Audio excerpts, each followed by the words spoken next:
Kung may isang Pilipinong entertainer na kahit ilang dekada na ang lumipas, kahit nagbago na ang mundo ng showbiz, kahit lumabas na ang bagong henerasyon ng mga artista, ay nananatiling relevant, nananatiling respected, at nananatiling isa sa mga pinakakilalang pangalan sa Philippine entertainment.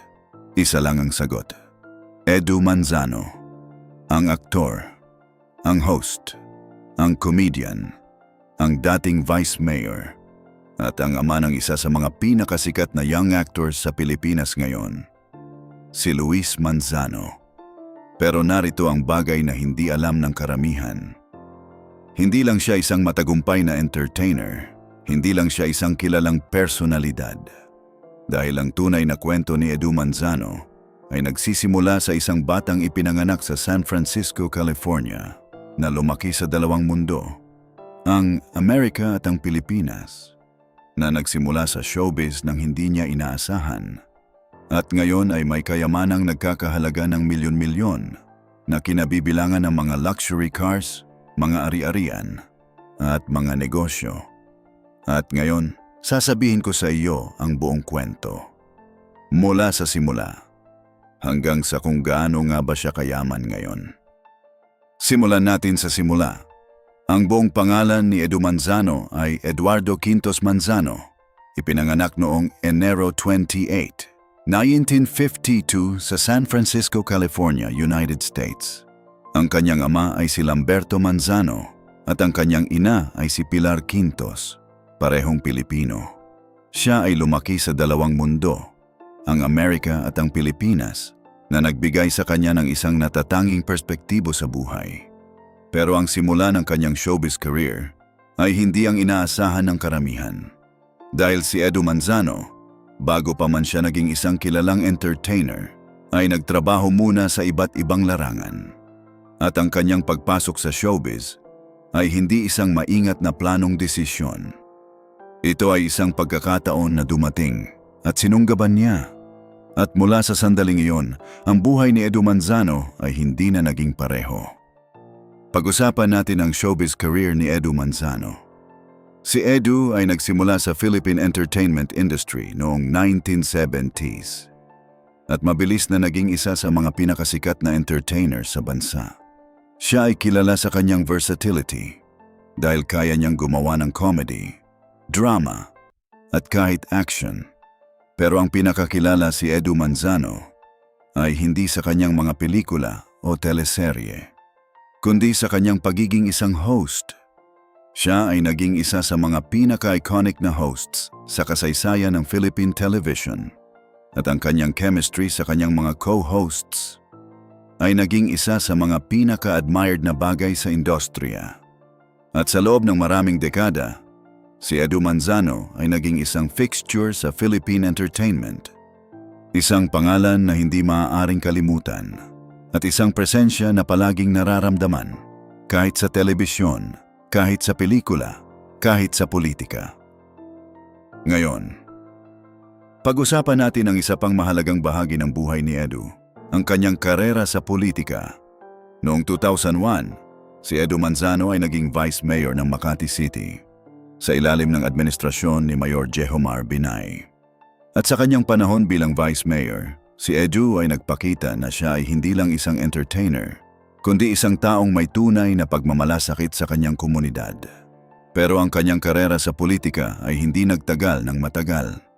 Pagkatapos ng kanyang termino bilang Vice Mayor, si Edu ay bumalik sa kanyang pangunahing karera bilang isang entertainer.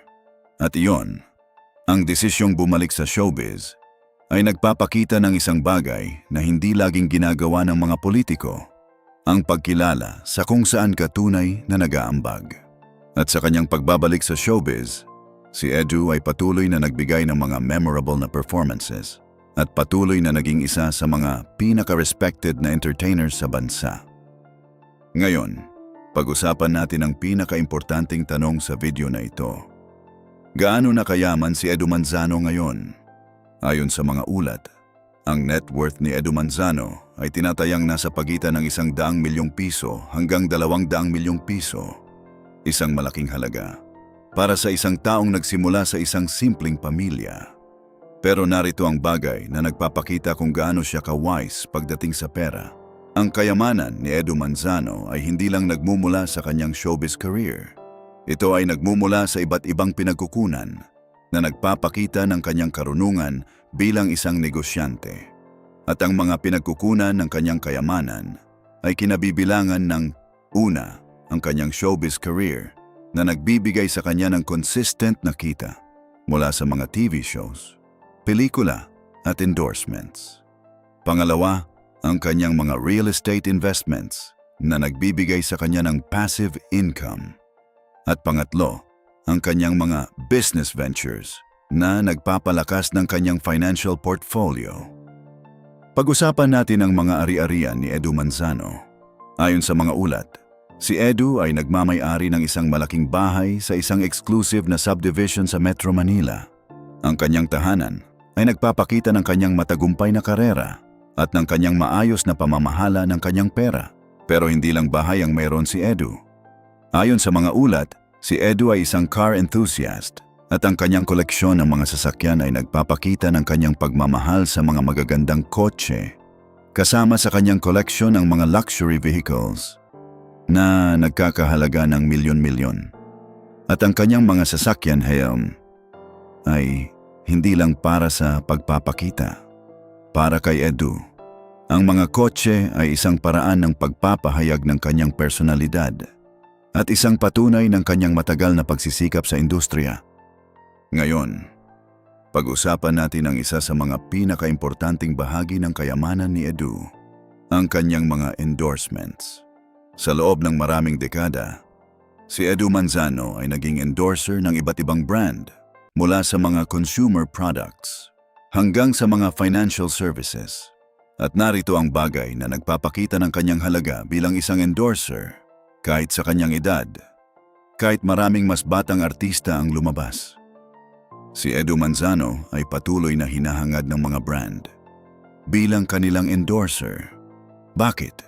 Dahil ang kanyang credibility, ang kanyang trustworthiness, at ang kanyang long-standing reputation ay mga bagay na hindi mabibili ng pera at hindi maaaring palsipikahin ng kahit sinong bagong artista.